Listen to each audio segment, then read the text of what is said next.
Jahazi TV. Rais wa Zanzibar na mwenyekiti wa Baraza la Mapinduzi Alhaji Dr. Hussein Ali Mwinyi amesema hakuna neema kubwa zaidi ya amani na kuwataka waumini pamoja na wananchi kwa ujumla kuendelea kuidumisha neema hiyo kwa mshikamano na uchamungu. Alhaji Dr. Mwinyi ameyasema hayo leo tarehe 26 Disemba 2025 alipojumuika na waumini wa dini ya Kiislamu katika ibada ya sala ya Ijumaa iliyosaliwa katika msikiti wa Ijumaa Kiembe Samaki wa Abdullah Rashid mkoa wa Mjini Magharibi Unguja. Ameeleza kuwa amani ni msingi wa maendeleo ya taifa na kuwasisitiza wananchi kuendelea kumshukuru Mwenyezi Mungu kwa kuijalia Zanzibar na taifa kwa ujumla hali ya amani na utulivu kama ilivyoelekezwa katika Qur'an.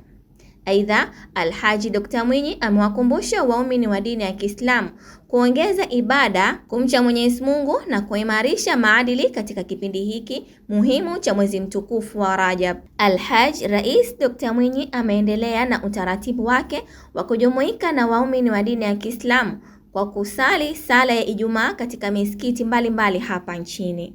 Zainab Ali, Jahazi TV. Jahazi TV.